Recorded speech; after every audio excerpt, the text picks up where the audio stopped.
আমি আকাশ এবং জমিন থেকে যদি সম্ভব করতে পারো বেরিয়ে যা। আর যদি কোনো আকাশ থাকে তার নিচে যা, আর যদি কোনো জমিন থাকে তার উপরে যাও।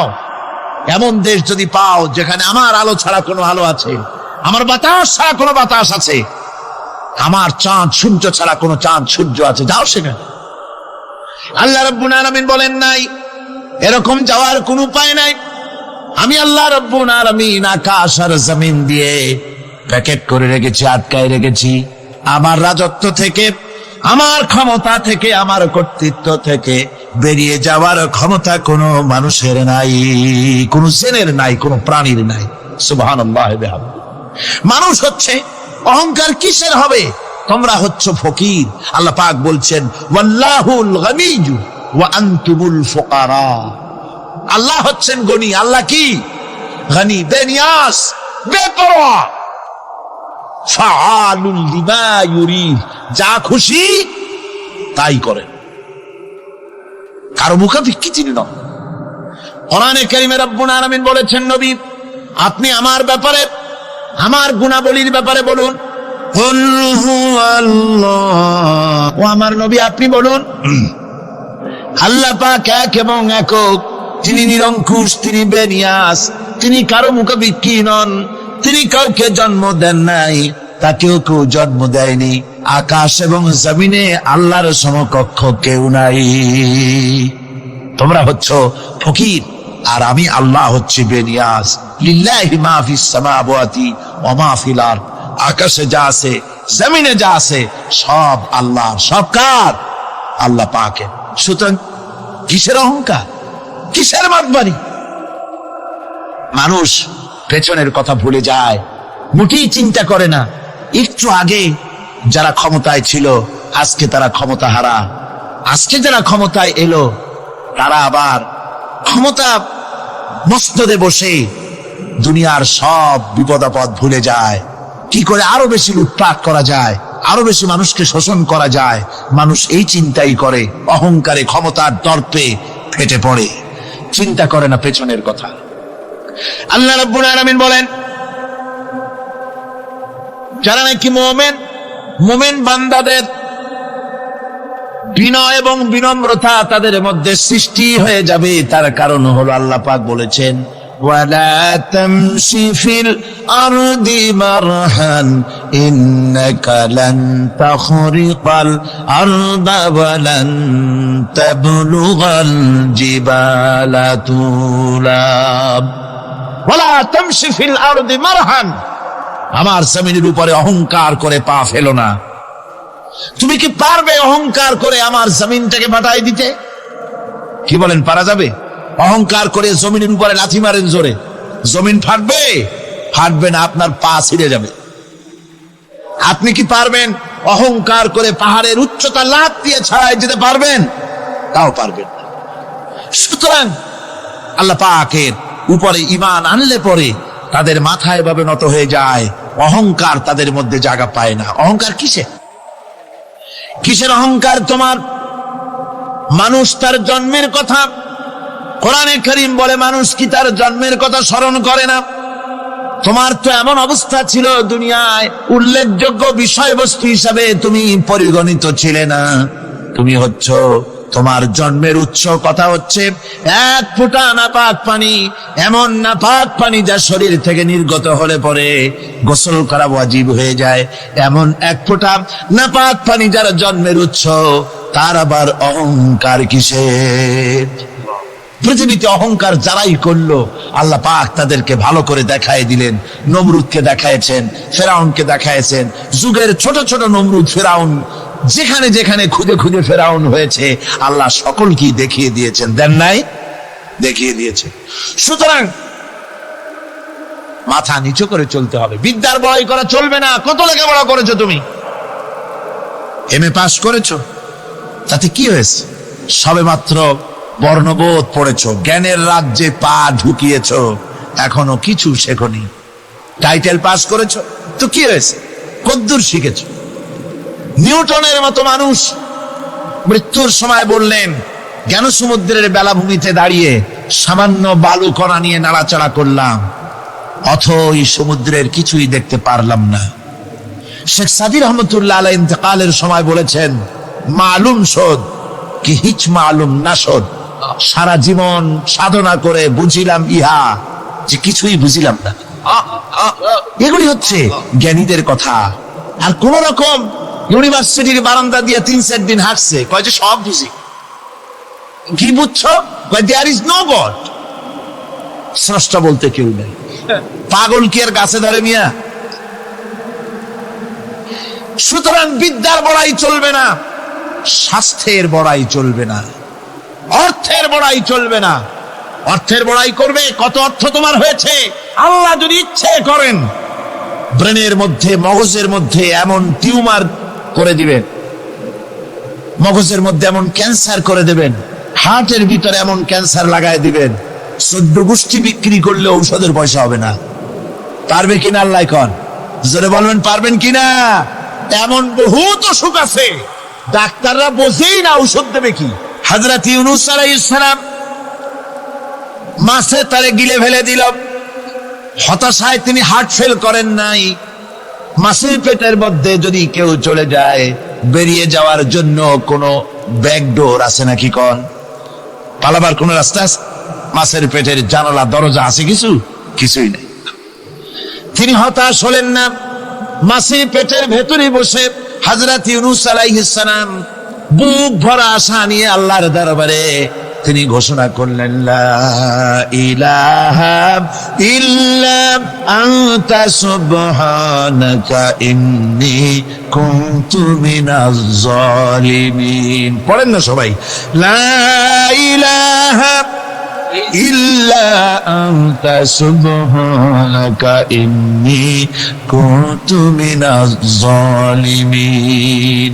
হযরত ইউনূস আলাইহিস সালাম বললেন, আল্লাহ তুমি ছাড়া কোনো ইলাহ নাই, তোমার পবিত্রতা ঘোষণা করছি, আমি জালিমদের অন্তর্ভুক্ত হয়ে গেছি। তিনি যখন চিল্লাচ্ছিলেন, মাছির পেটের ভিতরে বসে যখন কাতরুক্তি করতেছিলেন, আল্লাহ বুঝি তখন শোনেন নাই সে কথা? কি বলেন? আল্লাহ বুঝি তখন তন্দ্রায় বা নিদ্রায় ছিলেন না? আল্লাহ পাক কি ঘুমান? তন্দ্রায় যান? লা তাখুযুহু সিনাতুন ওয়ালা নাওম। আল্লাহ রাব্বুল আলামিন বলেন, কোন তন্দ্রা বা নিদ্রা আল্লাহ রাব্বুল আলামিনকে স্পর্শ করে না। হযরত ইউনূস আলাইহিস সালাম যখন মাছের পেটের ভিতরে বসে চিৎকার মারলেন, আল্লাহ পাক বলেন, ইউনূস রে, তোমার ওই ডাক কেউ শোনে নাই, দুনিয়ার কোন রাজা বাদশাহ শোনে নাই, দুনিয়ার কোন বন্ধু বান্ধব তোমার শোনে নাই, কিন্তু আমি তোমার আরশের মালিক, আমি রব্বুল আলামিন শুনেছি। শুধু শুনি নাই, সঙ্গে সঙ্গে জবাব দিয়ে দিয়েছি। ফাস্তাজাবনা লাহু ওয়া নাজ্জাইনাহু মিনাল গাম্মি। পড়েন, ফাস্তাজাবনা লাহু ওয়া নাজ্জাইনাহু মিনাল গাম্মি ওয়া কাযালিকা নুজিল মুমিনিন। আল্লাহ পাক বলেন, আমি জবাব দিলাম। মাছের পেটের ভিতরে বেদনা শুরু হয়ে গেল, মাছ আর তলদেশে শুয়ে থাকতে পারলো না, সাঁতরাতে পারলো না, মাছ ভেসে উঠলো উপরে। পেটের যন্ত্রণায় মাছ কিনারায় চলে এসে বমি করে দিতে পারলে যেন বাঁচি, এই অবস্থা মাছের হলো। কিনারায় চলে এলো, বমি করে ইউনূস আলাইহিস সালামকে ফেলে দিল, মাছও বাঁচলো, ইউনূস আলাইহিস সালামও বাঁচলো। আল্লাহ রাব্বুল আলামিন বলেন, মুমিনেরা শোনো, শুধু ইউনূসকে নয়, ওয়া কাযালিকা নুজিল মুমিনিন। এইভাবে করে মুমিন বান্দারা যদি আমাকে ডাকে, আমার কাছে যদি হাত ফাইলায়, আমি আল্লাহ রব্বুল আলামিন মুমিনদের এভাবে বিপদ মুক্ত করে দেই। আল্লাহ পাক বিপদ মুক্ত করে দেন। ওয়া মান ইয়াত্তাকিল্লাহা ইয়াজআল লাহু মাখরাজা। আল্লাহকে যে ভয় করে, আল্লাহ তার জন্য রাস্তা খুলে দেন। জোরে কোন সুবহানাল্লাহ। আল্লাহ পাক বলে, বান্দা যখন আমাকে ডাকে, আমি বান্দার একদম নিকটে, তার ঘাড়ের চাইতেও নিকটে। ওয়া নাহানু আকরাবু ইলাইহি মিন হাবলিল ওয়ারিদ। আমি আমার বান্দার সারা যে রগের উপরে তার মাথা, এর থেকেও আমি আমার বান্দার বেশি নিকটে। সুবহানাল্লাহ পড়ে। আমি তোমার কাছে, আমার কাছে মাপ চাও, যত বড় গুনাহ হোক। وقال ربكم ادعوني استجب لكم। তোমার প্রভু তোমাকে ডেকে বলেছে, আমাকে ডাকো, আমি মাফ করে দেব। সুবহানাল্লাহ। কত বড় কথা, আমাকে ডাকো, নিরাশ হয়েও না, হতাশ হয়েও না। আল্লাহর গজব বেশি না রহমত বেশি? আল্লাহর রহমত বেশি। হাদিসে কুদসির ভিতরে এসেছে, আল্লাহ পাক বলেছেন, কোন বান্দা যদি আমার দিকে এক বিগত অগ্রসর হয়, আমার রহমত তার দিকে এক হাত এগিয়ে যায়। কোন বান্দা যদি আমার দিকে হেঁটে আসে, আমার রহমত তার দিকে দৌড়ে যায়। বান্দা যখন আল্লাহর দরবারে দুহাত উঁচু করে চোখের পানি ফেলে দেয়, মুসলিম শরীফের হাদিসের ভিতরে এসেছে, গভীর রাতের তৃতীয় অংশে আল্লাহ রাব্বুল আলামিন প্রথম আকাশে আসেন আর ডেকে বলেন, পৃথিবীতে আছো নাকি কেউ গুনাহ করে জীবন বরবাদ করে দিয়েছো, আমার কাছে মাফ চাও। ঋণগ্রস্ত আছো, অসুস্থ আছো, অপমানিত আছো, কে আছো মাজলুম, আমাকে ডাকো, আমার কাছে বলো, আমি ডাকে সাড়া দেব, জীবনের আশা পূরণ করে দেব। ওই সময় যে সমস্ত লোকেরা কাঁদে তাহাজ্জুদের নামাজ পড়ে, আল্লাহ জিজ্ঞেস করেন ফেরেশতারা, অমুক অমুক দেশ অমুক অমুক বান্দারা কাঁদে কেন? ফেরেশতারা বলে, রব্বুল আলামিন তুমি তো ভালো করে জানো। আল্লাহ বলেন, জানি, তবুও তোমাদের মুখে শুনতে চাই। তারা বলে, রব্বুল আলামিন তোমার এই বান্দা গুনাহ করেছি, গুনার জন্য মাফ চায়, জাহান্নাম থেকে বাঁচতে চায়। আল্লাহ পাক বলেন, ফেরেশতারা আমার এই বান্দারা আমারে দেখেছে নাকি? বলে, দেখে নাই। বলে, আমার দোজখ দেখেছে নাকি? বলে, না, তাও দেখে নাই। আমার বেহেশত দেখেছে নাকি? বলে, না, তাও দেখে নাই। আল্লাহ পাক বলেন, ফেরেশতারা সাক্ষী থাকো, ওরা আমাকে দেখে নাই, আমার বেহেশত দোজখ কিছুই দেখে নাই, শুধুমাত্র আমার নবীর কথা, আমার কোরআনের কথা বিশ্বাস করে আরামের ঘুমকে হারাম করে যেভাবে তারা কাঁদতেছে, সাক্ষী থেকে যাও ফেরেশতারা, আমার রহমতের দরিয়ায় জোশ মেরেছে, আমার ওই ক্রন্দনরত বান্দাগুলিকে আমি আল্লাহ মাফ করে দিলাম। সুতরাং মুমিন বান্দা যারা, আল্লাহর মুমিন বান্দা যারা, এই ইমানের কোয়ালিটি, এটাও হতাশায় নিরাশায় ভেঙে পড়বে না। গুনাহ তো মানুষই করে, গুনাহ হয়ে গেছে, মাপ চাও। তোমার গুনাহ কদ্দুর? তোমার গুনাহ যদি হয় পাহাড় সমান, আল্লাহর রহমত আকাশ সমান। জাহান্নামের কঠিন শাস্তি থেকে বাঁচতে হলে আল্লাহর প্রতি ঈমান আনতে হবে। আর ঈমান আনলে যে কোয়ালিটি গুলি হওয়া উচিত, সেগুলি আমি আপনাদের সামনে আলোচনা করছি। এরপর আরেকটি কোয়ালিটি হবে মুমিনের, তা হলো কঠোর কঠিন বিপদে অবিচল থাকবে, বিপদে ভেঙে পড়বে না। বিপদ আপদ, শত্রুতা, ক্ষয় ক্ষতি যা কিছু হয় সবই আল্লাহর পক্ষ থেকে, এটা মেনে নিতে হবে এবং ধৈর্য ধারণ করতে হবে। বিপদ মুসিবত শুধু উম্মতের জন্য নয়, দুনিয়ার সমস্ত নবীদের বিপদ এসেছে, হয় নাই? নবীদের বিপদ আসে নাই? কোরআনে কারীম থেকে শুনুন, আল্লাহ রাব্বুল আলামিন বলেন, ওয়াকাযালিকা জাআলনা লিকুল্লি নাবিয়্যিন আদুওয়াম মিনাল মুজরিমিন। আল্লাহ পাক বলেন, এমনি করে আমি সকল নবীদের শত্রু বানিয়ে দিয়েছি, সব পাপিষ্ঠ আর অপরাধ প্রবণ লোকদেরকে। প্রত্যেক যুগে নবীদের শত্রু ছিল, প্রত্যেক যুগে নবীদের কি ছিল? শত্রু ছিল। সে শত্রু কারা ছিল? আল্লাহ পাক বলছেন, নবীদের শত্রু ছিল পাপিষ্ঠ আর অপরাধ প্রবণ লোক, এরাই ছিল নবীদের দুশমন। রাসূলগণের অবস্থা যদি এই হয়, তাহলে তার উম্মত, ওই দিনের ধারক বাহক যারা, তাদের বুঝি বিপদ আপদ হবে না নাকি? হবে কিনা? তো ইসলামের বিরোধিতা যারা করে, কোরআনের পরিভাষায় বলা হয়েছে ইসলামের দুশমন, নবীদের দুশমন। দুনিয়ার সব পাপিষ্ঠ আর অপরাধ প্রবণ লোকেরাই ইসলামের দুশমন হয়, নবীদের দুশমন হয়। আজও দেখেন, আজও তাকিয়ে দেখেন, ইসলামী আন্দোলনের বিরোধিতা যারা করে, তারা পাপিষ্ঠ চরিত্রের কিনা তাকায় দেখেন, খুঁজে দেখেন, সর্বত্র খুঁজে দেখুন, খুঁজে দেখুন। যারা ইসলামী আন্দোলনের বিরোধিতা করে, যারা ইসলামকে মিটিয়ে দেওয়ার চেষ্টা করতেছে, যারা ইসলামকে মৌলবাদ বলে, ইসলামকে সাম্প্রদায়িক বলে, কোরআনে কারীমের কথা কত স্পষ্ট যে নবীদের দুশমন হয়, ইসলামের দুশমন হয় মুসলিম লোকেরা, অপরাধ প্রবণ আর পাপিষ্ঠ লোকেরা। আজও আমরা দেখতে পাই এই শ্রেণীর লোকেরা পাপিষ্ঠ এবং সবচাইতে সমাজের নিকৃষ্ট ধরনের চরিত্রহীন লোক, নামাজ নাই। আপনি খুঁজে দেখেন, ইসলামী আন্দোলনের বিরোধিতা যারা করছে, যারা নেতৃত্ব দিচ্ছে, নামাজ নাই, রোজা নাই, চরিত্র নাই, হজ নাই, যাকাত নাই, মদ, জুয়া, জেনা, ব্যভিচার ইত্যাদিতে লিপ্ত। চেহারা দেখলে ছেলেপেলেরা 2 গ্লাস পানি খায়, ভস্ম ওঠে। কথা ঠিক কিনা কয়? এই হলো অবস্থা। মারে কেন? মুমিনদেরকে, পয়গম্বরদেরকে, সাহাবীদেরকে এবং ঈমানদারদেরকে মারে কেন? তার কারণ হচ্ছে আল্লাহ রাব্বুল আলামিন বলেছেন, ওয়া মা নাকামু মিনহুম ইল্লা আইয়ুমিনু বিল্লাহিল আজিজিল হামিদ। কাফিররা ঈমানদার লোকদেরকে অন্য কোন অপরাধী নির্যাতন চালায় না, নির্যাতন চালায় শুধু এই কারণে যেহেতু মুমিন লোকেরা পরাক্রমশালী আল্লাহ রাব্বুল আলামিনের দ্বীনকে কায়েম করতে চায়, তার উপরে ঈমান এনেছে, এই কারণেই তারা মারে। ঠিক কিনা কর? যুগে যুগে নবীদের উপরে, সাহাবীদের উপরে যে অত্যাচার হয়েছে, সেই অত্যাচার এই কারণেই হয়েছে, অন্য কোনো কারণে নয়। এই কঠিন বিপদে অবিচলতা এবং ধৈর্যের দৃষ্টান্ত নবীগণ পেশ করেছেন পৃথিবীর বুকে। আমরা দেখেছি ইব্রাহিম আলাইহিস সালামকে আগুনে ফালানো হয়েছে, আছে না কোরআন শরীফে? আমি কিন্তু গল্প করতেছি না, সব কোরআনের কথা। কিসের কথা? ইব্রাহিম আলাইহিস সালামকে আগুনে ফালানো হচ্ছে। অপরাধ কি? অপরাধ হচ্ছে হযরত ইব্রাহিম আলাইহিস সালাম দাওয়াত দিয়েছেন, লা ইলাহা ইল্লাল্লাহ। জোরে পড়েন, লা ইলাহা ইল্লাল্লাহ, লা ইলাহা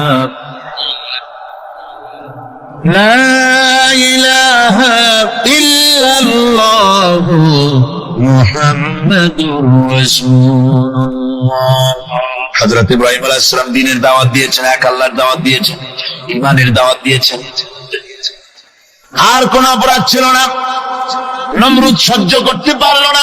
কোরআনে কারীমের মধ্যে সব কথাগুলি আল্লাহ পাক এই জন্য বিধৃত করেছেন, এই জন্য কোরআনে কারীমের মধ্যে সব কথা উঠায় দিয়েছেন, যাতে করে মুমিনেরা বিপদ আসলে পরে যেন ঘাবড়ে না যায়। ইব্রাহিম আলাইহিস সালামকে আগুনে ফালানো হচ্ছে। ফেরেশতা বলছে, ইব্রাহিম তোমারে আগুনে ফালায় দেওয়া হতেছে, আমার কাছে সাহায্য চাও, আমার কাছে ক্ষমতা আছে, আগুনগুলো উঠায় নমরুদের বংশ জ্বালায় দেব। হযরত ইব্রাহিম ফেরেশতার কাছে সাহায্য চাইছিলেন নাকি? কি বললেন ফেরেশতা, তোমার কাছে সাহায্য কেন চাইব? আমি তো এমন কোন অন্ধ আল্লাহর ইবাদত করি না যেই অন্ধ স্রষ্টা তার গোলামের দুঃখ দুর্দশা না দেখেন। আমি তোমার কাছে সাহায্য চাইব না। হযরত ইব্রাহিম আলাইহিস সালাম পাস করলেন। কি বলেন, পাস করছেন না? ঈমানের পরীক্ষায় পাস। আগুনের মধ্যে হযরত ইব্রাহিমকে যখন ফেলানো হচ্ছে, রব্বুল আলামিন আগুনের প্রতি নোটিশ করে দিলেন, ইয়া নারু কুনি বারদাও ওয়া সালামান আলা ইব্রাহিম। আগুন আমার ইব্রাহিমের জন্য শান্তিদায়ক, ঠান্ডা হয়ে যা। এখন কি আর আগুনের বাপের ক্ষমতা আছে ইব্রাহিমকে পোড়ানো? আর ক্ষমতা নাই। আমার বন্ধুগণ, ইব্রাহিম আগুনের ভিতরে আরামে বসা আছেন, আর ওদিকে নমরুদ বসে বসে দেখতেছে দূর থেকে। ইব্রাহিম তো জ্বলে না, গায়ের মধ্যে আগুন জ্বলে গেল। ডাক দিয়ে কয়, আগুন তোর হলো কি?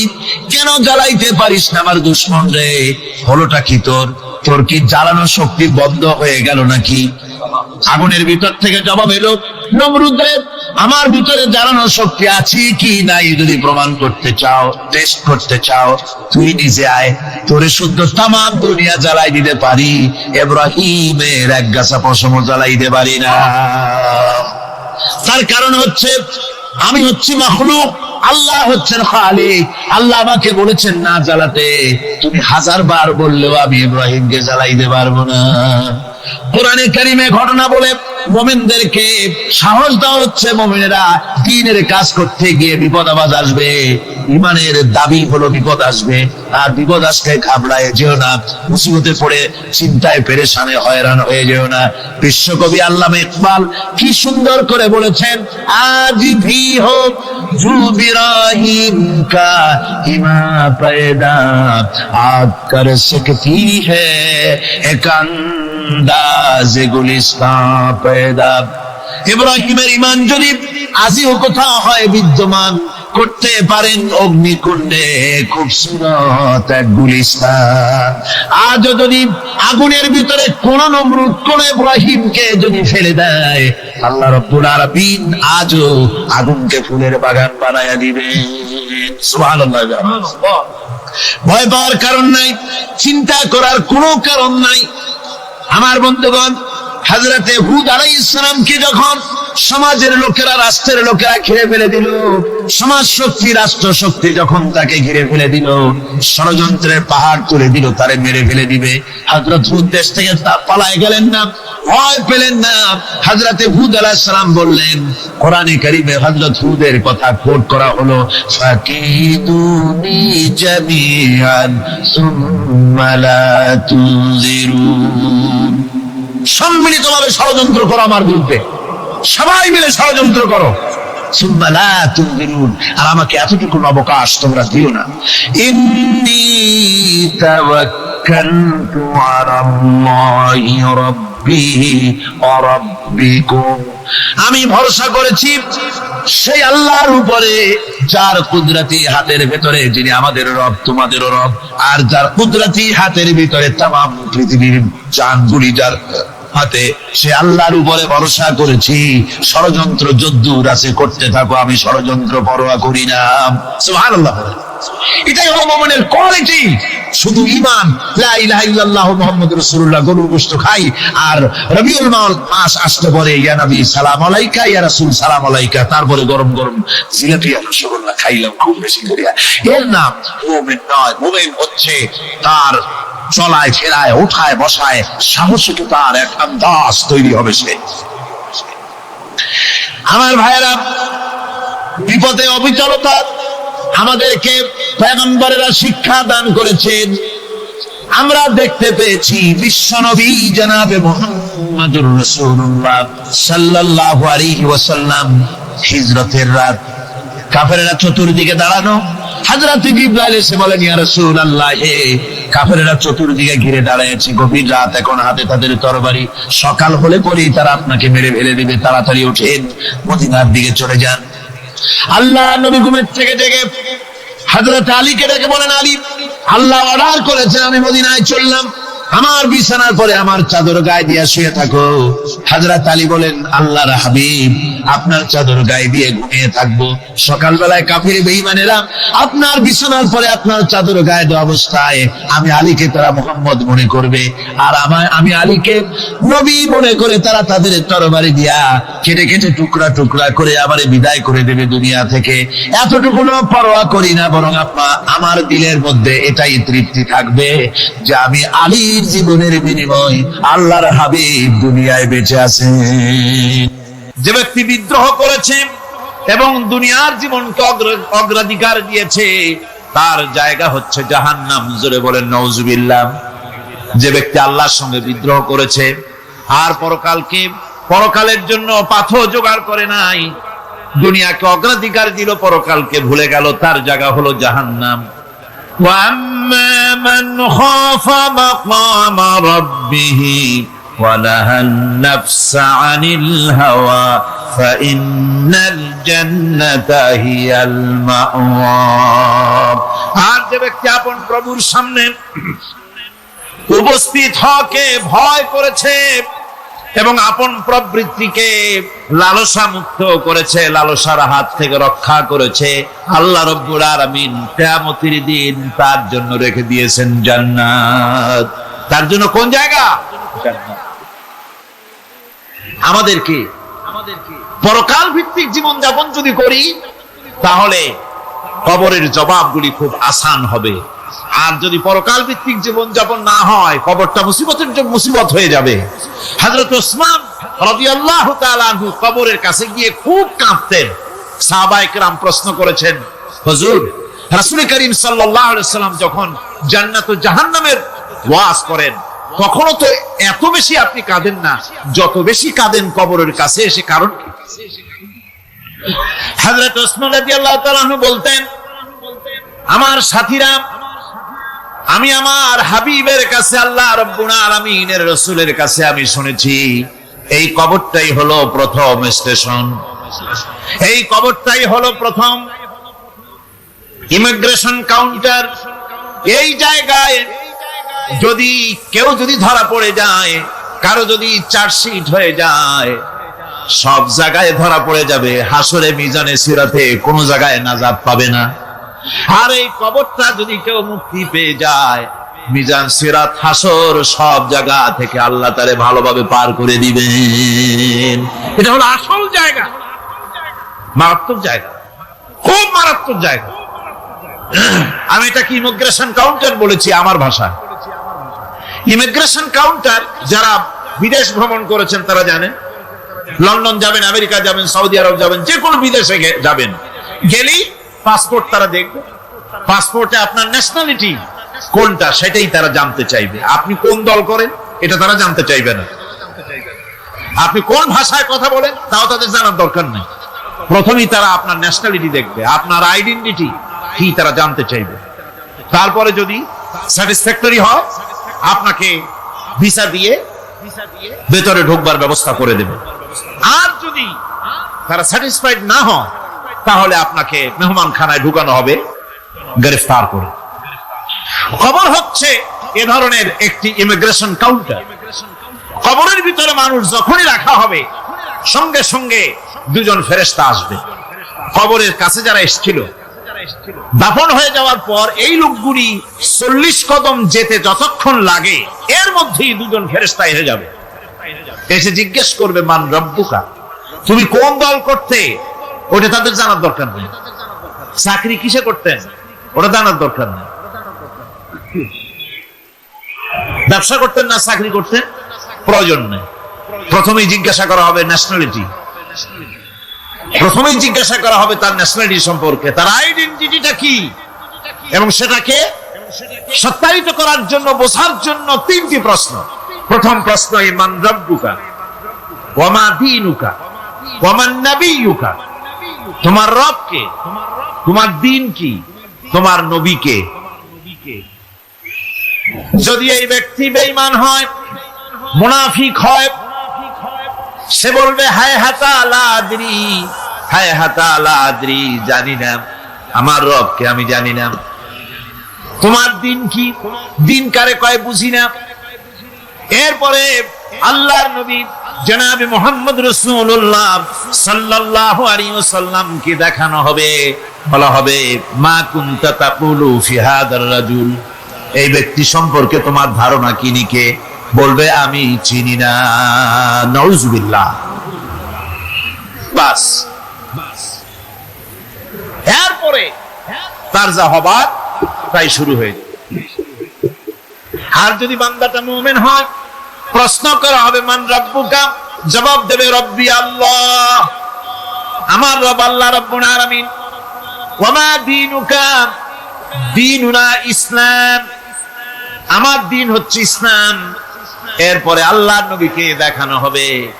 কয়েক রকমের বর্ণনা আছে, কোন বর্ণনায় আছে হুজুরের আকারে দেখানো হবে, অথবা রাসূলকে সরাসরি দেখানো হবে। বলা হবে মা কুনতা তাকুলু ফি হাদার রাজুল, এই লোকটি সম্পর্কে ধারণা কি? মুমিন ব্যক্তি বলবে হাদা নবিয়ুনা মুহাম্মাদুর রাসূলুল্লাহ সাল্লাল্লাহু আলাইহি ওয়াসাল্লাম, ইনি আমার তো সেই নবী মুহাম্মাদুর রাসূলুল্লাহ সাল্লাল্লাহু আলাইহি ওয়াসাল্লাম। আমরা যেন এই রকমের জবাব দিতে পারি, আল্লাহ কবুল করো। সকলে জোরে বলেন আমিন। জবাব হয়ে যাওয়ার পর গায়ব থেকে আওয়াজ আসবে, ফাফরিসু বিল জান্নাতি ওয়ালবিসু বিল জান্নাহ, ও আমার ফেরেশতারা, আমার এই বান্দাকে জান্নাতের পোশাক পরায়া দাও, আর কবরটাকে জান্নাতের বিছানা বিছায়া দাও। জান্নাতের পোশাক পরায়া দাও, জান্নাতের বিছানা বিছায়া দাও। ইলা মাদ্দা বাসারিহি, তার চোখের দৃষ্টি যত দূর যায় কবরটা ততটা প্রশস্ত করে দাও। এরপর বেহেশতের পোশাক পরাইয়া, বেহেশতের বিছানা বিছায়া ফেরেশতা বলবে নম কানাউমুল উরুস, ঘুমিয়ে যাও। জুলামিয়া যেমন বাসর সজ্জায় নতুন বউ নিয়ে আরামে ঘুমায়, এরকম আরামে ঘুমায় যাও। ইলা ইয়াউমিল কিয়ামা, কিয়ামত পর্যন্ত ঘুমায় আরামে ঘুমিয়ে থাকবে। এরপরে সিংগায় ফুৎকার হবে, সিংগার ফুৎকারের আওয়াজে তার ঘুম ভেঙে যাবে। বলবে ইয়া ওয়াইলানা মান বা'আথানা মিন মারকাদিনা, হায় আফসোস, আমার এত আরামের ঘুম থেকে কে আমাকে জাগ্রত করলো, আমার ঘুমটারে নষ্ট করলো কে? আওয়াজ আসবে, হাদা মা ওয়াদার রহমান ওয়া সাদাকাল মুরসালুন, এটা হচ্ছে রহমানের সেই ওয়াদা, আর মুরসালিনরা নবীরা সত্য কথাই বলেছিলেন, সেই কিয়ামত অনুষ্ঠিত হচ্ছে। আমার বন্ধুগণ, সেজন্য এই দুনিয়ার মোহে পড়ে থাকলে পরে দুনিয়ায় যারা অগ্রাধিকার দিবে দুনিয়াকে পরকালের তুলনায়, জবাব দিতে পারবে না কবরের ভিতরে গিয়া। আর যারা পরকালকে অগ্রাধিকার দিবে, দুনিয়ার চাইতে পরকালকে বেশি অগ্রাধিকার দেবে, আর আল্লাহর ভয় কলিজার ভিতরে রাখবে, কবরের জবাব সঠিকভাবে দিতে পারবে, কিয়ামতের দিন আল্লাহ রাব্বুল আলামিন তাদের জন্য জান্নাত দান করবেন। জোরে বলেন আমিন। দুনিয়াটা হচ্ছে দুনিয়া যেখানে আমরা আছি। আমি আগেই বলেছি, দুনিয়া হচ্ছে আদনা শব্দ থেকে এর উৎপত্তি হয়েছে। তুচ্ছ, নিকৃষ্ট, এটার দাম নাই, এটার মূল্য নাই। হযরত ইবনে কাইয়িম রাহিমাহুল্লাহ নওয়ারাল্লাহু মারকাদাহু ওয়া জাআলাল জান্নাতা মাথওয়াহু, হযরত ইবনে কাইয়িম তিনি বলছেন, সুন্দর করে বলছেন দুনিয়া সম্পর্কে, মা মাদা ফিদ দুনিয়া আহলামুন ওয়া মা বাকিয়া মিনহা আমানি ওয়াল ওয়াক্তু বাইনাহুমা দাইউন। মা মাদা ফিদ দুনিয়া আহলামুন, জীবনের যে অংশ ফেলে এসেছি সেটা আজ একটা স্বপ্ন। ওয়া মা বাকিয়া মিনহা আমানি, আর জীবনের যে অংশ সামনে বাকি আছে সেটা এখন একটা আকাঙ্ক্ষা। ওয়াল ওয়াক্তু বাইনাহুমা দাইউন, আর এর মাঝখান থেকে সময় সব চলে যাচ্ছে। কত বড় কথা চিন্তা করেছেন? জীবনের যে অংশ ফেলে এসেছি তা আজকে স্বপ্ন, তা কি বলে স্বপ্ন, আর সামনে যা আছে সেটা আকাঙ্ক্ষা, আর মাঝখান থেকে সময় সব চলে যাচ্ছে। এরপরে তিনি বলছেন, ওয়ামান ইয়াসহাবিদ দুনিয়া ইয়াকুন মিসলা কাবিদিন আলাল মাই খালাতুহু ফুরুজুল আসাবিঈ। দুনিয়াদারের অবস্থা হচ্ছে এই, কেউ যদি দুই হাতে পানি খামসায় ধরে, দুই হাতে কি ধরছে বলে, দুই হাতে পানি খামসায় ধরেছে, খুব মজবুত করে ধরেছে, দুই মুঠ পানি, বলেন থাকবে কতটুকু? কতটুকু থাকবে? এক ফোঁটাও থাকবে না, কারণ তার আঙ্গুলের ফাঁক তার সাথে খেয়ানত করবে, আঙ্গুলের ফাঁক দিয়া পানিগুলি সব বেরিয়ে চলে যাবে। সুতরাং দুনিয়া যারা চায় তারা ঠিক পানি খামসায় ধরলে পানি যেমন হাতের ভেতর থেকে খেয়ানত করে চলে যায়, যারা দুনিয়া চায় দুনিয়াও তাদেরকে এভাবে ফাঁকি দিয়ে চলে যায়। তবুও দুনিয়ার মায়া মানুষের এত বেশি। আল্লাহর নবী বলেন, লাউ কানা লি ইবনি আদামা ওয়াদিন মিন যাহাবিন লাহাব্বা ইয়াকুনা লাহু সারিন, এই পৃথিবীতে যদি কাউকে একটা মাঠ ভরে যদি সোনা দেওয়া যায়, লোকটা বলবে রব্বুল আলামিন, আমি যদি আরেকটা মাঠ এরকম সোনা ভরা পেতাম। দ্বিতীয় আরেকটা মাঠ দেওয়া হলে আবার বলবে, যদি তৃতীয় আরেকটা মাঠ সোনা ভরে যদি পেতাম। নবীজি বলেন, ওয়ালা ইয়ামলাউ জাওফু ইবনু আদামা ইল্লা তুরাব, মানুষের পেট 3.5 হাত মাটি ছাড়া, কবরের মাটি ছাড়া মানুষের পেট ভরবে না। আরো চাই, আরো চাই, চাওয়ার কোনো শেষ নাই। মানুষ এভাবে করে দুনিয়ার মহব্বতে এমনি পাগল হয়ে যায়, শুধু দুনিয়ার মহব্বত, পরকালকে বেমালুম ভুলে যায়। আমি কিন্তু এই কথা বুঝাতে চাই নাই যে পরকালের মহব্বতে, পরকালের ভয়তে বা পরকালের জন্য দুনিয়া আপনি বাজার ঘাট, বেচা কিনা, ব্যবসা বাণিজ্য সবকিছু ভুলে যান, না তা নয়। ভুল বোঝার কোনো কারণ নাই। পরকালকে অগ্রাধিকার দিতে হবে, মানে দুনিয়াটা চিরস্থায়ী জায়গা নয়। চিরস্থায়ী হচ্ছে কোনটা? আখিরাত। চিল্লা এখন কোনটা? সুতরাং এখানে যা করতে হবে, আখিরাতে জবাবদিহিমূলক জীবন যাপন করতে হবে।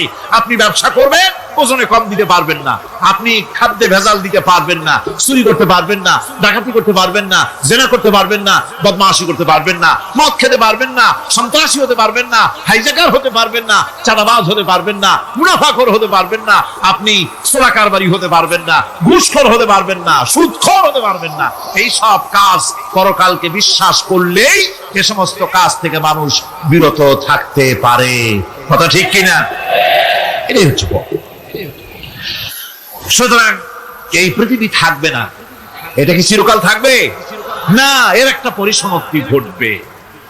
যেমন করে সারা বছর লেখাপড়া করার পর কলেজে, বিশ্ববিদ্যালয়, মাদ্রাসায়, হাই স্কুলে, সব জায়গায় সারা বছর লেখাপড়া করার পর যেমন পরীক্ষা দেওয়ার একটা দিন আসে, সারা বছর ব্যবসা করার পর হিসাব নিকাশ করার যেমন একটা সময় আসে, সারা মাস চাকরি করার পর বেতন পাওয়ার যেমন একটা দিন আসে, সারা জীবন চাকরি করার পর পেনশন পাওয়ার যেমন একটা সময় আসে, অনুরূপ ভাবে এই দুনিয়া যেদিন শেষ হয়ে যাবে, আল্লাহ নির্ধারিত সময় শেষ হয়ে যাওয়ার পর একটা সময় আসবে যখন আল্লাহ রব্বুল আলামিন সব শেষ করে দিবেন, লন্ডভন্ড হয়ে যাবে, কিছু থাকবে না।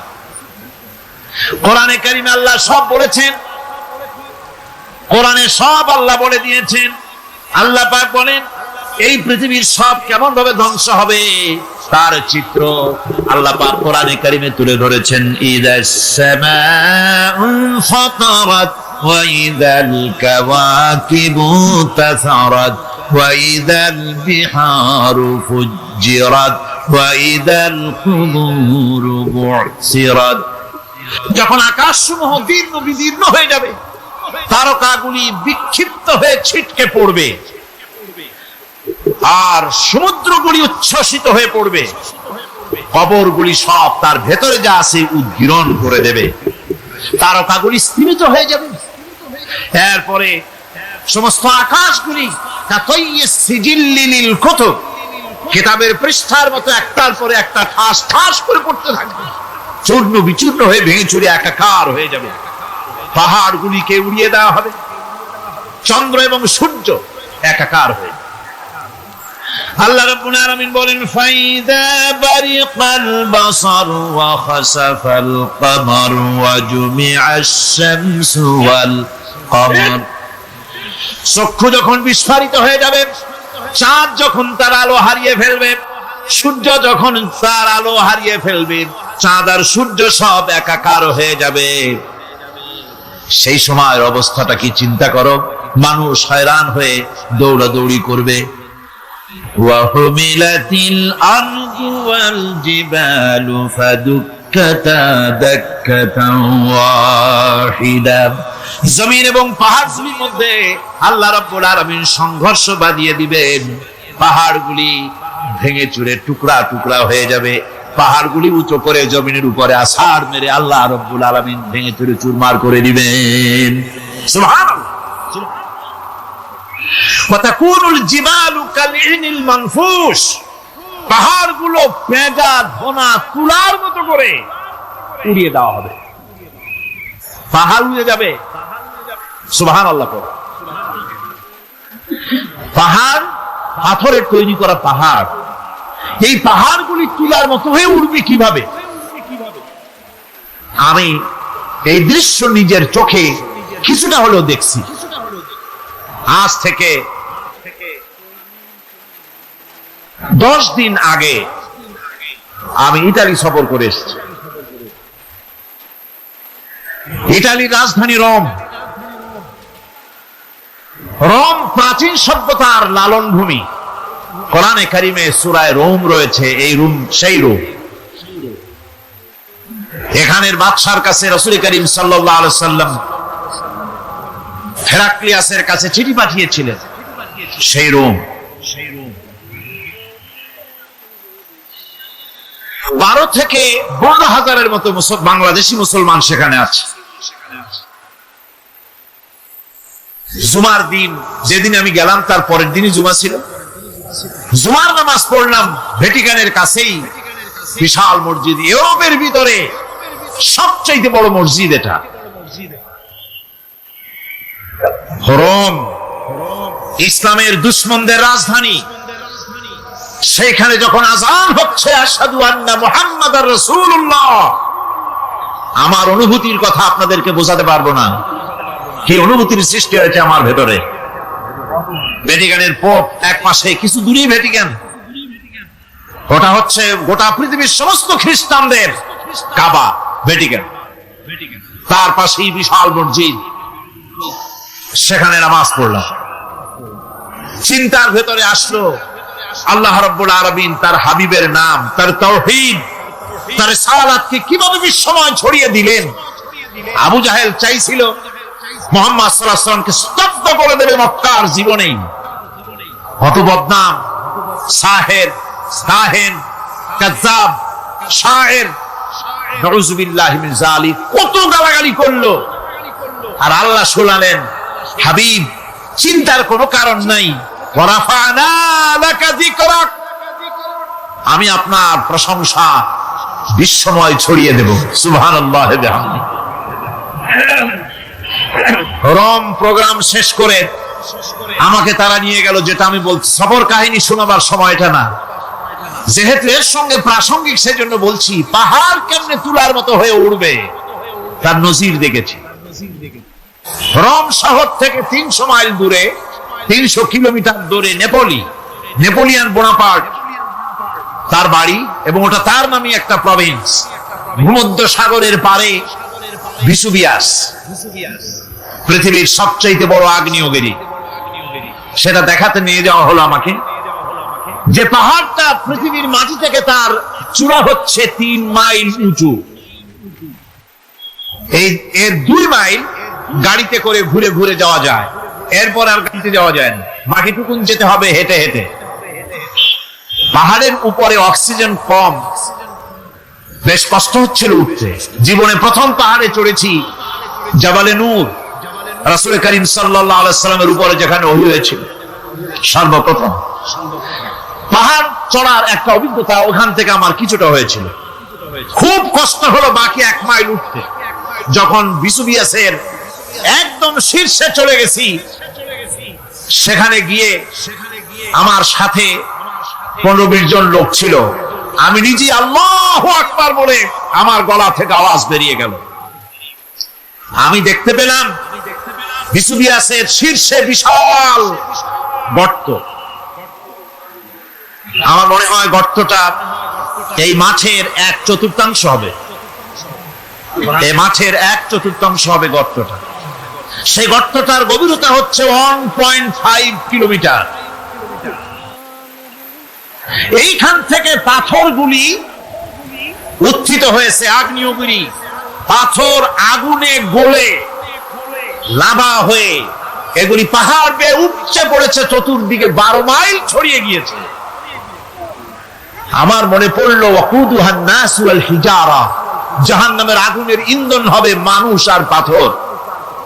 আমি সেখানে সেজদায় পড়ে গিয়া কান্নাম আর বললাম, আল্লাহ জাহান্নামের আগুন হারাম করে দিও আমাদের জন্য। পাথর কিভাবে গললো, গলে পাথরগুলি গলে পুড়ে চতুর্দিকে পড়েছে, আর ছিটকেছে, চতুর্দিকে ছিটকে পড়েছে। সেই পাথরগুলি ছিটকে ছিটকে যেগুলি পুড়ে পড়েছে, সেগুলিকে দূরে সাদা রঙের বলে মনে হয়, কোনোটা সাদা কোনোটা কালো, মনে হয় যেন তুলার মতো হয়ে পড়ে আছে চতুর্দিকে। 1944 সনে তৃতীয়বারের মতো ভিসুভিয়াস অগ্নিগিরি যে অগ্নি উৎপাত করে, তাতে আশেপাশের 12 মাইল এলাকা এফেক্টেড হয়ে যায়। পাথরগুলি গলে এভাবে বিধ্বস্ত করে দিয়েছে। এখান থেকে এখানে জোহরের নামাজ, আসরের নামাজ আমরা পড়লাম, আল্লাহর কাছে খুব দোয়া করলাম। এখনো ধোঁয়া উঠতেছে, এখনো পাহাড়ের ফাটল দিয়ে ধোঁয়া উঠছে। একজন হাত দিয়ে আমাকে বলল যে খুব গরম লাগে ধোঁয়াগুলি। ওখানকার লোকেরা বলল যে ভেতরে এখনো আগুন আছে, তবে সুপ্ত, যে কোনো মুহূর্তে আবার তা জাগ্রত হতে পারে। আমরা সেখান থেকে নেমে এলাম। একটু কিছু দূর গিয়েই সেখানে হলো পম্পেই শহর। এই পম্পেই শহরটা হচ্ছে ঈসা আলাইহিস সালামের জন্মের 2000 বছর আগে এই শহর তৈরি হয়। ঈসা আলাইহিস সালামের জন্মের 179 বছর পর ভূমিকম্প হয়। সেই ভূমিকম্পে গোটা পম্পেই শহরটা পৃথিবীর মানুষের চোখের আড়াল হয়ে যায়, ধ্বংস হয়ে যায়, মাটির তলায় ভারত হয়ে যায়। আজ থেকে 200 বছর আগে মাটি খনন করতে গিয়ে এই শহর আবিষ্কৃত হয়। পুরা শহরটা খুঁড়ে তারা বের করেছে 180 হেক্টর জমিনের উপরে এই বিশাল শহর। ঘুরে ঘুরে দেখলাম, গাড়ি চলে না সেখানে, পায়ে হেঁটে দেখতে হল। প্রশস্ত রাস্তা। আজ থেকে 4000 বছর আগের মানুষেরা রাস্তা বানাতে জানতো পাথর দিয়ে, এবং রাস্তার দুধারে তাদের ছিল ফুটপাত, পানির ব্যবস্থা, নগরায়নের সব রকমের সুযোগ সুবিধা। তারপরে সেখানে বিচারালয়, এরপরে দোকানপাট, বাজার ঘাট, সবকিছুর ব্যবস্থা রয়েছে। বিশাল বিশাল পাথরগুলি দিয়ে পিলার তৈরি করা। ভাবলাম এই পিলারগুলি, এই পাথরগুলি তারা কিভাবে ক্রেন ছাড়া এত উপরে উঠালো কি করে, আমার মাথায় আসলো না। পাথর কেটে কেটে সুন্দর সুন্দর অঙ্কন শিল্প তারা করেছে। এরপরে ঘুরতে ঘুরতে বাদশার রাজার বাড়িতে গিয়ে ঢুকলাম। সেখানে গিয়ে দেখলাম উলঙ্গ এত মূর্তি পাথরের তৈরি করা। পাথর কেটে কেটে দেওয়ালে যৌন মিলনের এমন কোন অশ্লীল ছবি নাই যা তারা সেখানে তৈরি করে নাই। উলঙ্গ মূর্তি আর উলঙ্গ যৌন মিলনের অসংখ্য ছবি দিয়ে এই এলাকা ভরা। তখন আমি বুঝলাম আল্লাহর গজব হওয়ার কারণটা কি, এই শহরটা মাটির নিচে হরক হয়ে যাওয়ার কারণটা কি। আল্লাহ পাক জেনা ব্যভিচার যে দেশে বেশি হয় আল্লাহ পাক বরদাস্ত করে। দুশ্চরিত্র যে দেশের মানুষ দুশ্চরিত্র হয়ে যায়, জেনা ব্যভিচার বেশি হতে থাকে, আল্লাহ হরক করে দেন, গজব দেন। এই গজব এক এক সময় এক এক রকমের হয়ে আসে। কখনো মাটির নিচে দাবায় দেয়, কখনো মহামারী, কোন দেশে কলেরা, কোন দেশে জলোচ্ছ্বাস, কোথাও ভূমিকম্প, আর সর্বশেষ এই জেনা ব্যভিচারের জন্য আল্লাহ পাকের চূড়ান্ত এই যৌনতার অশ্লীলতার জন্য চূড়ান্ত গজব বর্তমান বিশ্বের জন্য এইডস। আল্লাহ পাক এই গজব দিয়েছে। বন্ধুগণ, আমি সেই জায়গা, আমি সেখানে যা দেখলাম যে আল্লাহ পাক পাহাড়গুলিকে কিভাবে উড়াবেন, এটা অস্বীকার করার কোন উপায় নাই। বিশ্বাস তো করতামই। তবে হযরত ইব্রাহিম আলাইহিস সালাম যেমন বলেছিলেন, রব্বি আরিনি কাইফা তুহিল মাউতা, হায় আল্লাহ তুমি মরাকে জিন্দা করবা কেমনে? আল্লাহ পাক বলেন, আওয়ালাম তুমিন, তুমি বিশ্বাস করো না? ইব্রাহিম আলাইহিস সালাম বললেন, বালা, অবশ্যই বিশ্বাস করি, ওয়ালাকিন লিয়াতমাইন্না কলবি, যদি চোখে দেখতাম তাহলে আমার অন্তরাত্মা খুব ঠান্ডা হতো। আল্লাহ রাব্বুল আলামিন চোখে দেখায় দিলেন জিন্দা কেমনে মুর্দা হবে, মুর্দা কেমনে জিন্দা হবে, আল্লাহ দেখায় দিলেন। পাহাড় উড়ায় দিবেন আল্লাহ রাব্বুল আলামিন। একথা কলিজার মধ্যে তার উপর ঈমান বিশ্বাস, কিন্তু আল্লাহ চোখে দেখাইছেন, ঈমান আরো মজবুত হয়েছে, যা ছিল আরো মজবুত হয়েছে। সুবহানাল্লাহ। আল্লাহর ভয়তে কলিজা কেঁপেছে। আমি পাহাড়ের উপরে কেঁদেছি, জার হয়ে কেঁদেছি। বন্ধুগণ, আল্লাহ সুবহানাহু ওয়া তাআলা এই জন্য বলেছেন, কুল সিরু ফিল আরদ, আমার জমিন ঘোরো, ভালো করে দেখো, কাইফা কানা আকিবাতুল মুকাজ্জিবিন, মহাসত্যকে যারা অস্বীকার করেছে তাদের পরিণতি আমি কি করে দিয়েছি, এগুলি চোখে ভালো করে তাকায় দেখো। আমার বন্ধুগণ, সুতরাং এই পৃথিবীর অবসান হবে, এই পৃথিবী ধ্বংস হবে, এই পৃথিবী চূড়ান্ত ভাবে শেষ হয়ে যাবে। হ্যাঁ, আরেকটি কথা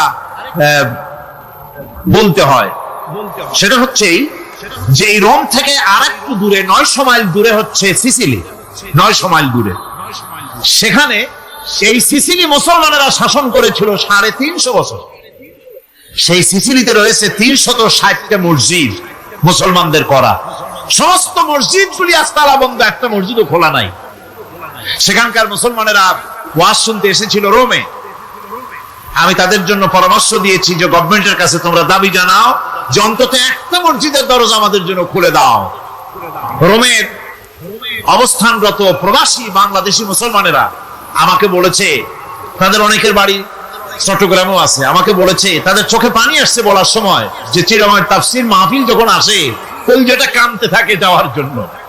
তো যাওয়া তো সম্ভব না এত দূর থেকে, আমাদের সালাম বলে দিবেন যত লোক আসবে, আর আমাদের জন্য দোয়া করতে বলবেন যেন এই রোমের ভিতরে আমরা ইসলামের আদর্শের ভিত্তিতে আমরা যেন চলতে পারি। আপনারা দোয়া করুন তাদের জন্য। ভাইরা আমার, এই পৃথিবী একদিন পরিসমাপ্তি ঘটবে এবং আল্লাহর দরবারে আমাদেরকে উঠতে হবে এবং সেখানে আমাদের বিচার হবে। সেখানে আমাদের কি হবে? বিচার হবে। আল্লাহ পাক বিচারটাকে নির্ভুল করার জন্য, সঠিক করার জন্য প্রত্যেকের গলায় আমলনামা ঝুলায় রাখছে। এখানে রেকর্ডের ব্যবস্থা করা হয়েছে। আল্লাহ পাক বলছেন, ওয়া কুল্লা ইনসানিন আলজামনাহু তাইরাহু ফি উনুকিহি ওয়া নুখরিজু লাহু ইয়াওমাল কিয়ামাতি কিতাবান ইয়ালকাহু মানশুরা। আল্লাহ পাক বলেন, প্রত্যেকের ভালো মন্দ কর্মফল, কর্মলিপি আমি তার গলায় ঝুলায় রেখেছি। কিয়ামতের দিন সে নিজের কাছে স্পষ্ট সব দেখতে পারবে, কোন জিনিস বাদ পড়বে না। তার গলায় তার আমলনামা ঝুলানো আছে, সব রেকর্ড হতেছে। আমরা যা করছি সবগুলি রেকর্ড হয়ে যাচ্ছে। বর্তমান বিজ্ঞানীরা আবিষ্কার করেছে যে মানুষের শরীরের ভিতরে ডিএনএ আছে, রক্তের ভিতরে ডিএনএ, এটা একটা কোডর। মানুষের রক্তের ভিতরে ডিএনএ আছে। যেমন তার ব্রেনের ভিতরে কতগুলি কোষ আছে, এক একটা কোষ এক এক ধরনের কাজ করে, অনুরূপ ভাবে তার শরীরের ভিতরে, রক্তের ভিতরে ডিএনএ আছে। এই ডিএনএটা কি? এই ডিএনএটা হচ্ছে, এই ডিএনএ একটা কম্পিউটারের মতো কাজ করতেছে। লোকটা কি করবে, কোথায় যাবে, সে ভালো হবে মন্দ হবে, কি হবে, সব তার ডিএনএর মধ্যে রেকর্ডকৃত আছে। এটা বোঝার জন্য একটা সুন্দর দৃষ্টান্ত দেওয়া যায়। যেমন এই কাগজটাকে আপনারা মনে করুন একটা গাড়ির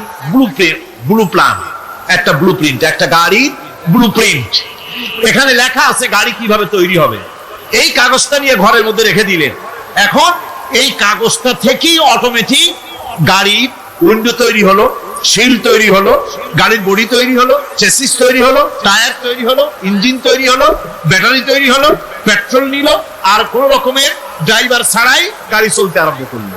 এই কথাটা যদি মনের মাথার মধ্যে আনতে পারেন যে এটা কিভাবে হইতে পারে, এতে লেখা অনুযায়ী যেভাবে হওয়া যদি সম্ভব হয়, অনুরূপ ভাবে মানুষের রক্তের ভিতরে ডিএনএ এরা আবিষ্কার করেছে। এর ভিতরে মানুষের ভালো মন্দ, কোথায় যাবে, কি করবে, সবকিছুর মধ্যে রয়েছে।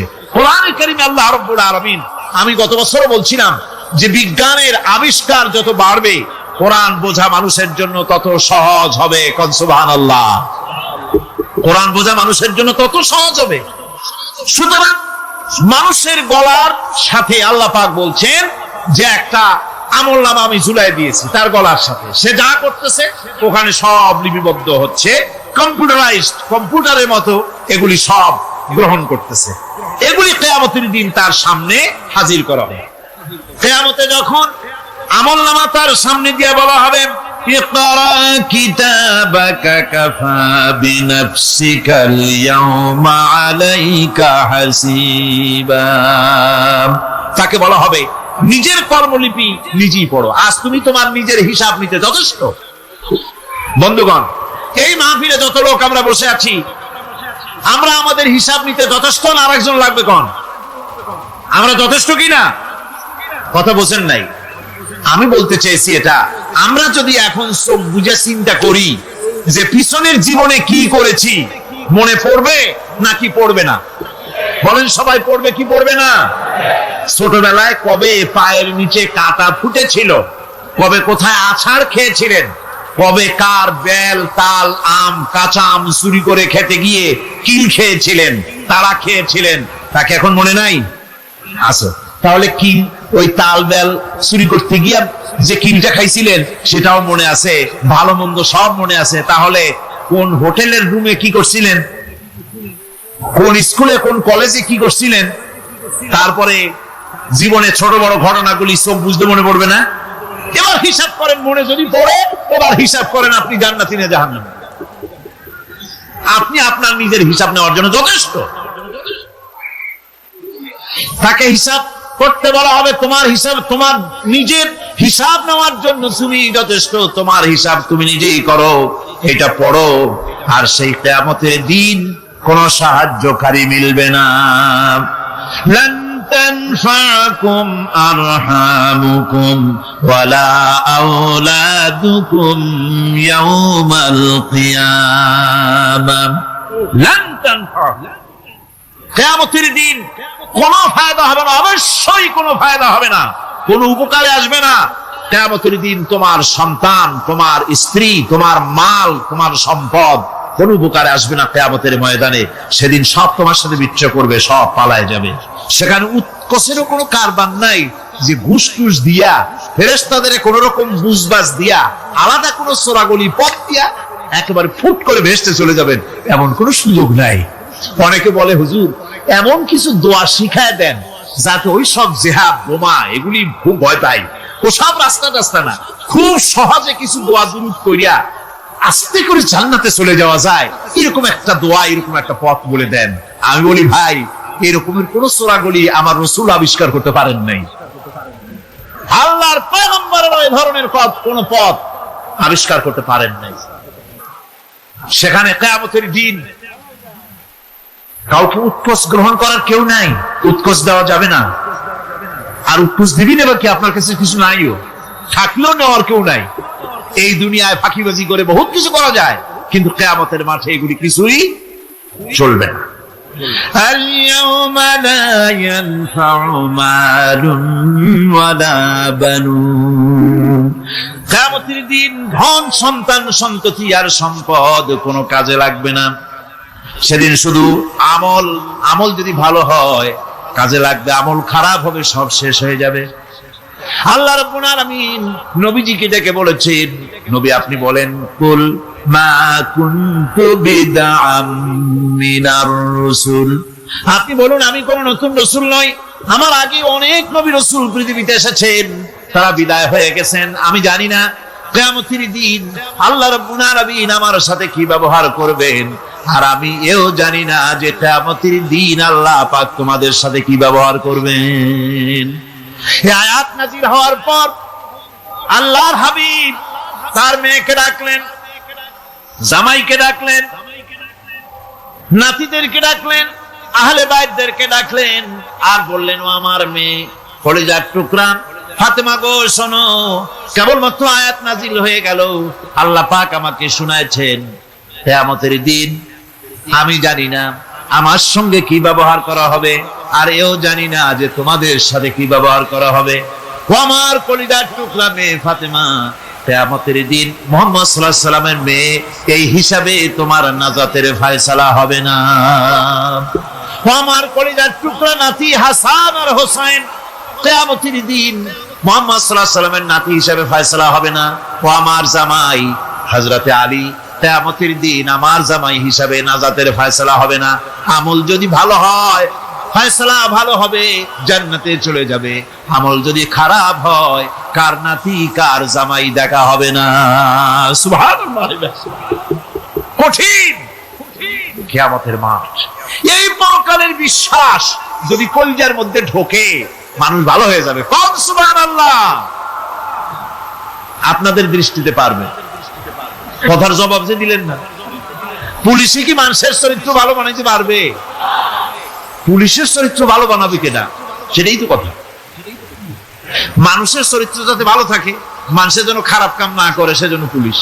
পুলিশ যাতে খারাপ কাম না করে, সেজন্য আরো একটা ডিপার্টমেন্ট আছে না, তারা যাতে খারাপ কাজ না করে, সেজন্য আর একটা আছে। এন্টি করাপশনের আবার এন্টি করাপশন আছে, তার উপর আবার এন্টি করাপশন আছে।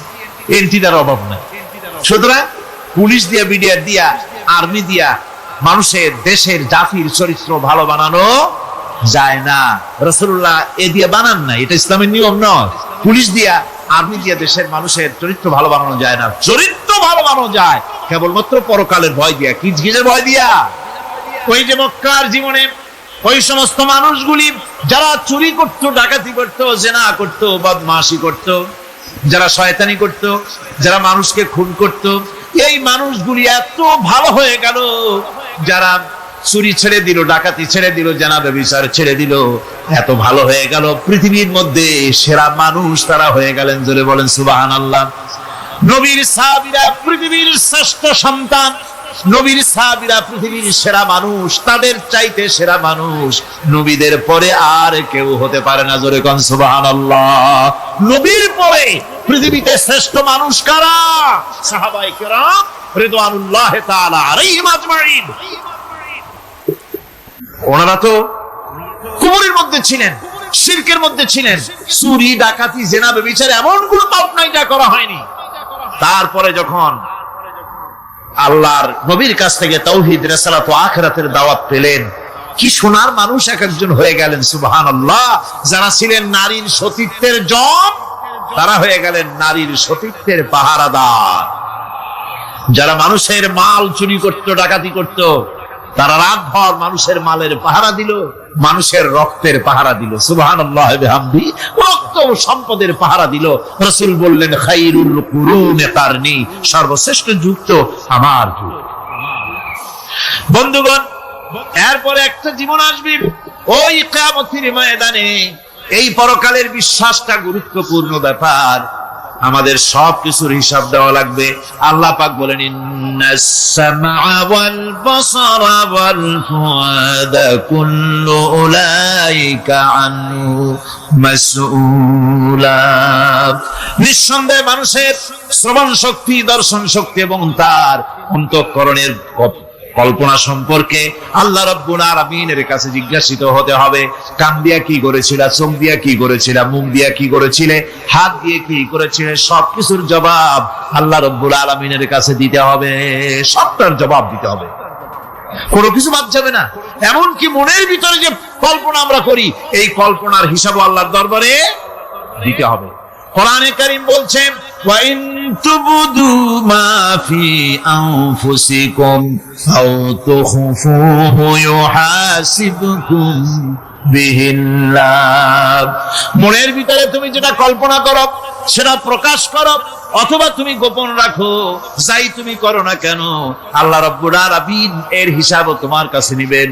ফায়াগফিরু লিমান ইয়াশাউ ওয়া ইউআযযিবু মান ইয়াশাউ ওয়াল্লাহু আলা কুল্লি শাইইন কাদির।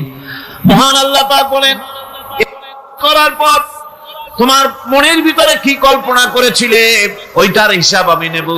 হিসাব নেওয়ার পর যারে খুশি ক্ষমা করে দেব, যাকে খুশি শাস্তি প্রদান করব। সবকিছুর উপরে আল্লাহ রাব্বুল আলামিন শক্তিমান, সব তিনি করতে পারেন, সমস্ত কুদরত রয়েছে তার।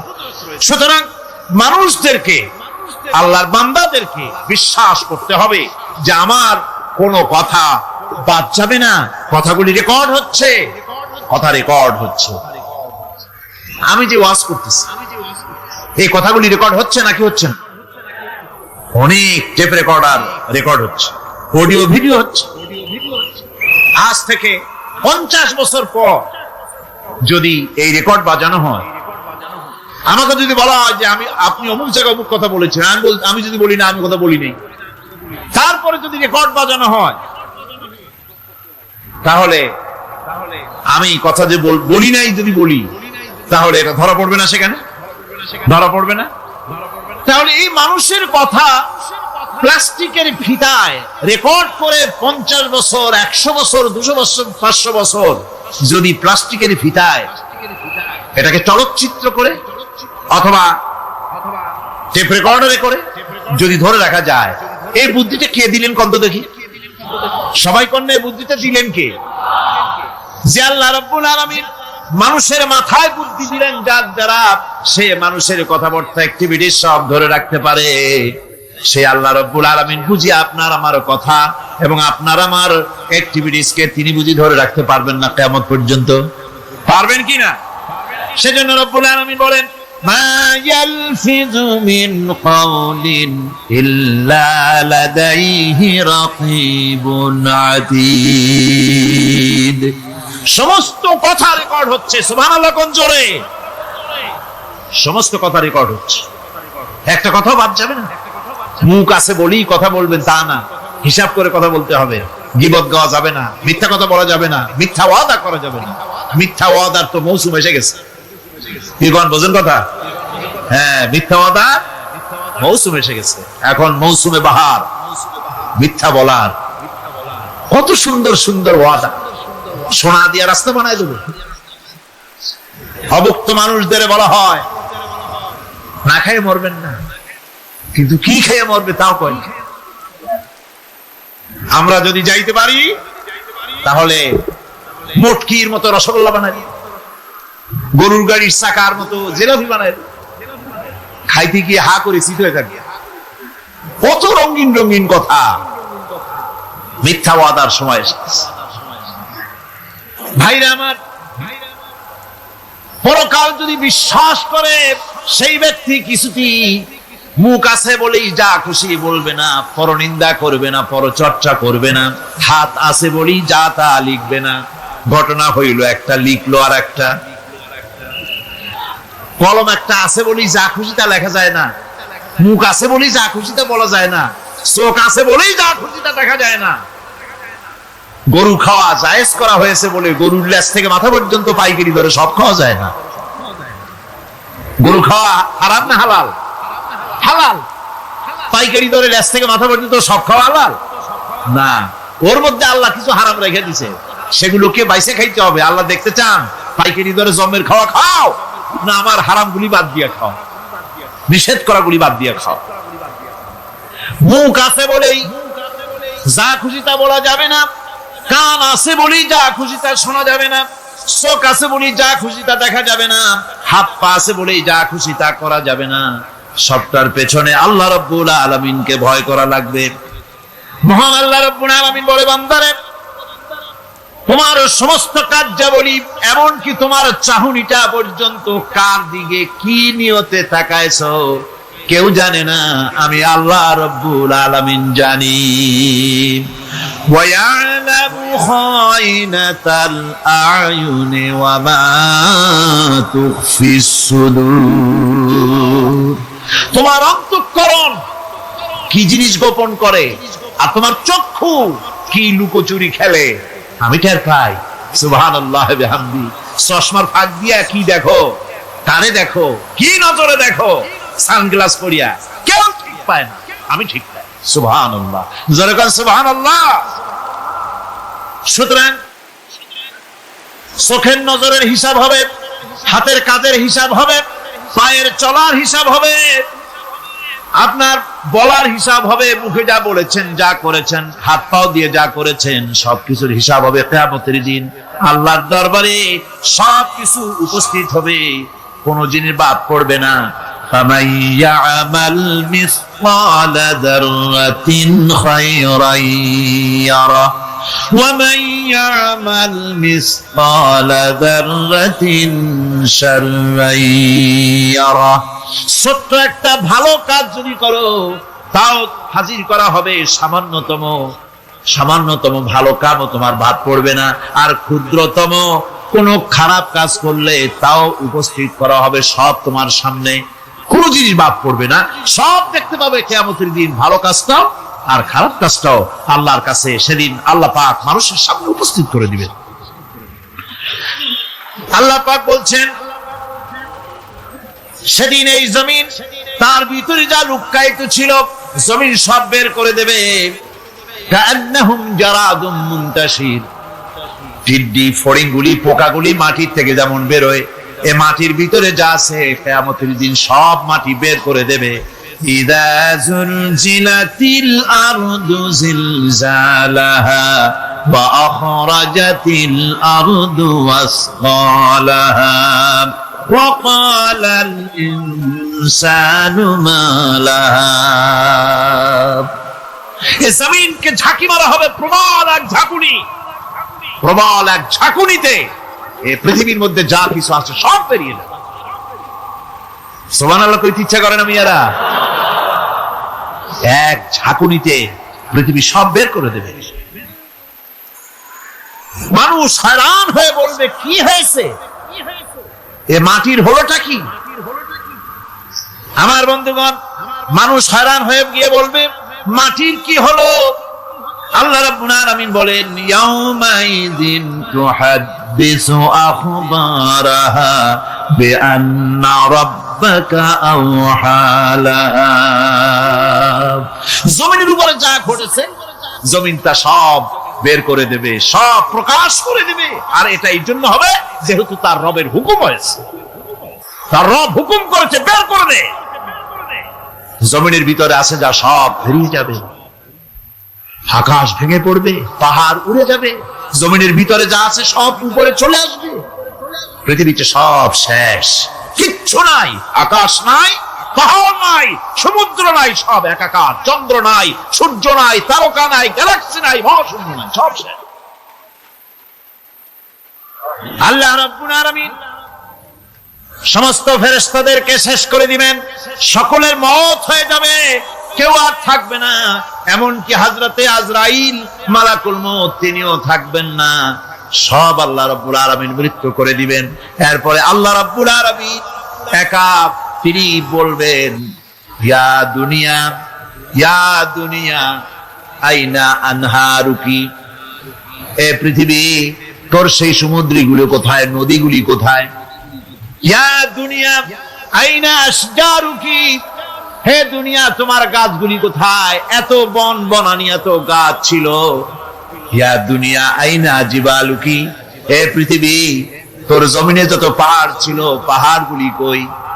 যত স্বৈরাচার ছিল জমিনের উপরে, যারা স্বৈরাচারী মনোবৃত্তি নিয়ে মানুষ ধ্বংস করেছে, দেশ ধ্বংস করেছে, মায়ের বুক খালি করেছে, ওই স্বৈরাচার গুলি কই?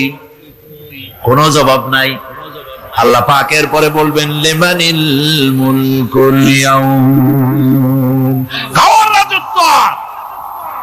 আজকে রাজত্বটা কার? আল্লাহ তিনবার আওয়াজ দিবে, আজকে রাজত্ব কার? আল্লাহ পাক যখন তিনবার করে ডাক দিবেন, কোনো জবাব নাই, কোনো জবাব নাই। কে জবাব দেবে? আল্লাহ রাব্বুল আলামিনের সামনে কার ক্ষমতা আছে কথা বলার? কেউ তো নাই, সব শেষ। আল্লাহ পাক বলবেন লিল্লাহিল ওয়াহিদুল কাহ্হার, একমাত্র পরাক্রমশালী আল্লাহ রাব্বুল আলামিনের রাজত্ব আছে। সেই হাসরের মাঠে আমাদের সকলকে উপস্থিত হয়ে যেতে হবে। কেউ আমরা এখান থেকে বাঁচতে পারবো না, সবাইকে উঠতে হবে। অপরাধীরা সেখানে অসহায় হয়ে যাবে, অপরাধীরা অসহায় হয়ে যাবে। আল্লাহ পাক বলেন ফাইদা জাআতিস সাখাতু ইয়াওমা ইয়াফিরুল মারউ মিন আখিহি ওয়া উম্মিহি ওয়া আবিহি ওয়া সাহিবাতিহি ওয়া বানি। অবশেষে যখন কান ফাটানো আওয়াজ আসবে, এই আওয়াজ সেদিন মানুষ নিজের মা বাপ ভাই বোন সব থেকে বিচ্ছিন্ন হয়ে যাবে, সব একের থেকে আরেকজন পালায় যাবে, হারায় যাবে, কেউ কাউকে আর খুঁজে পাবে না। সেদিন ওই কিয়ামতের মাঠে বিভীষিকাময় দৃশ্য, মানুষ হয়রান হয়ে যাবে। মাথার এক হাত অথবা অর্ধ মাইল অথবা এক বিগত এতটুকুন উপরে ওই প্রকাণ্ড সূর্যটার তাপ আসবে, গুনাহগারের মাথার চান্দি ফেটে গিয়া মগজগুলি গলে গলে নাক কান দিয়ে বেয়ে পড়তে লাগবে, জিহ্বাটা কুকুরের মতো ঝুলে নাভিস্থল পর্যন্ত পড়ে যাবে, মাটিটা সূর্যের উত্তাপে তামার মতো গরম হয়ে যাবে, সারা হাসর জুড়ে আওয়াজ হবে পানি পানি পানি। মানুষেরা হয়রান হয়ে যাবে সে হাসরের ময়দানে। এই চরম কষ্টের ভিতরে আল্লাহ রাব্বুল আলামিন বলেন সেদিন দুটো ভাগ হয়ে যাবে। একদল মানুষের চেহারা আলোয় ঝলমল হয়ে যাবে, আর একদল মানুষের চেহারাগুলি কালো হয়ে যাবে। উজুহু ইয়াওমাইদিন মুসফিরাতুন দাহিকাতুন মুস্তাবশিরা ওয়া উজুহু ইয়াওমাইদিন আলাইহা গাবারা। আল্লাহ পাক বলেন এক শ্রেণীর মানুষের চেহারা হাস্যোজ্জ্বল ঝলমলে হয়ে যাবে, আর এক শ্রেণীর মানুষের চেহারাগুলি কালো হয়ে যাবে। তারহাকুহা কাতারা উলাইকা হুমুল কাফারাতুল ফাজারা।